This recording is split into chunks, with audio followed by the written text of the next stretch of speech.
पद। सूरदास के द्वारा लिखे गए ये पद तब के हैं जब श्री कृष्ण मथुरा चले जाते हैं और वो खुद आने की बजाय उद्धव जी को ज्ञान के संदेश के साथ भेज देते हैं। लेकिन गोपियों को ये ज्ञान का संदेश बिल्कुल पसंद नहीं आता। उन्हें तो श्री कृष्ण के प्रेम का संदेश चाहिए था।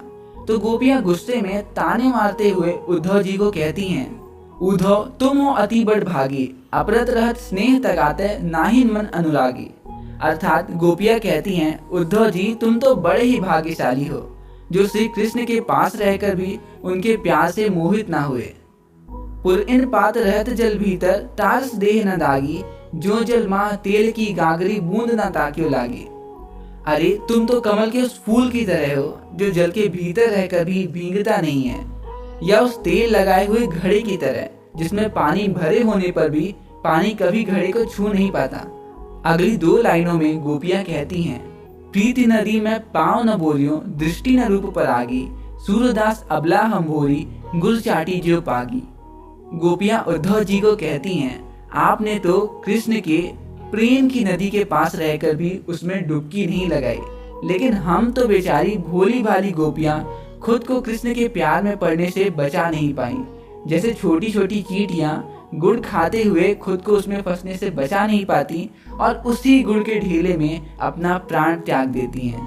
तो आगे की इन पदों में गोपियां उद्धव जी को अपने दिल का दुख बताती हैं और वो कहती हैं, मन की मन ही मांझ रही, काहिए जाए कौन पे ऊधो, ना ही परत कहीं। गोपियां उद्धव जी से कहती हैं, हम अपने मन की बातों को, अपने दिल की जज्बातों को दिल में ही दबा देते हैं। मन तो करता है कि अपने दिल के जज्बात सबको बता दें, लेकिन हम उन्हें किसी के सामने व्यक्त ही नहीं कर पाते और कहीं दिल में ही दबा देते हैं।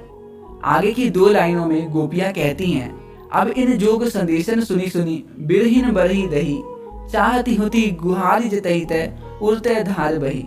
गोपियां कहती हैं, कृष्ण से दूर होके हम अपने दिल को ये बोल के समझा दिया करते थे कि एक दिन वो जरूर आएंगे, पर वो स्वयं आने की जगह तुम्हें ज्ञान के संदेश के साथ भिजवाए हैं।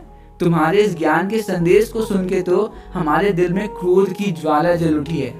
आगे की लाइनों में गोपियां कहती हैं, अवधि आधार अस आवन की, तन मन बिठा सही, सूरदास अब धीर धरई क्यों, मल ज्यादा न लही। जब इतने इंतजार के बाद भी श्री कृष्ण नहीं आते हैं तो गोपियों के आंखों में आंसू आ जाते हैं और वो कहती हैं, अब भला धैर्य रखने और श्री कृष्ण का इंतजार करने से क्या होगा जब श्री कृष्ण ने प्यार की मर्यादाओं का पालन ही नहीं किया। अब इन पदों में गोपियां उद्धव जी को ज्ञान का संदेश ना देने को कहती हैं और खुद को हरील पक्षी के साथ कंपेयर करती हैं और कहती हैं, हमारे हरी हरीर की लकड़ी, मन क्रम वचन नंद नंदन उर, यह दृढ़ करी पकड़ी। गोपियां उद्धव जी से कहती हैं, हमारी हालत उस हरील पक्षी की तरह हो गई है जिसे लकड़ी से इतना ज्यादा प्यार हो जाता है कि वो एक हाथ से हमेशा उस लकड़ी को पकड़े रहता है। उसी प्रकार हमने भी श्री कृष्ण के लकड़ी रूपी प्रेम को अपने हृदय से लगाकर पकड़ रखा है। आगे की लाइनों में गोपियां कहती हैं, जागत सोवत स्वप्न दिवस निसी, कान कान जकरी, सुनत जोग लागत है ऐसे, जो करुई ककरी।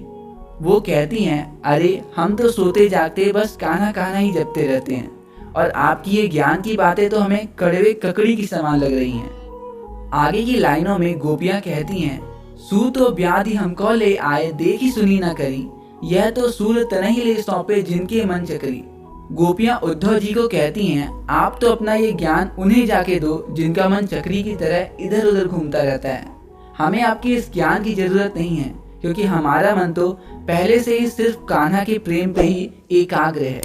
तो आखिरी के इन पदों में गोपियां श्री कृष्ण को राजनैतिक मतलब पॉलिटिकल बताते हुए अपने वादे को निभाने और प्रजा के साथ अन्याय ना करने की सलाह देती हैं। गोपियां कहती हैं, लगता है श्री कृष्ण ने राजनीति पढ़ ली है, तभी तो खुद आने के बजाय योग ज्ञान के साथ आपको भेज दिया, जिससे हमारा हाल भी पता चल जाए और उन्हें आना भी ना पड़े।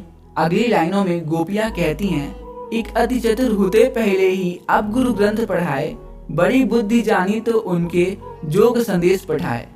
गोपियां कहती हैं, एक तो श्री कृष्ण पहले से ही बहुत होशियार थे और अब तो लगता है उन्होंने कोई गुरु ग्रंथ भी पढ़ लिया है। देखो तो भला कैसी होशियारी से खुद न आके उद्धव जी को भेज दिया। आगे की लाइनों में गोपियां कहती हैं, उद्धव भले लोग आगे के परहित डोलत जाए, अब आपन मन फेर पाइए, चालत जो होत चुराए।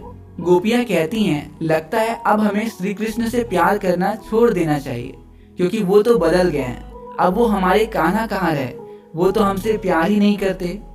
आगे की 2 लाइनों में गोपियां कहती हैं, ते क्यों अनित करे आपुन, जे और अनित छुड़ाए, राजधर्म तो यह सुर जो प्रजा न जाहि सताए।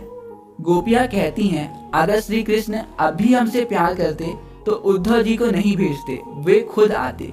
अरे हमारे साथ तो अन्याय हुआ है, राजा का तो धर्म होता है कि वो प्रजा का ध्यान रखे, उन्हें सताए नहीं।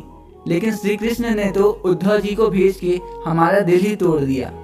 तो बस यहीं पे खत्म होते हैं सूरदास के पद।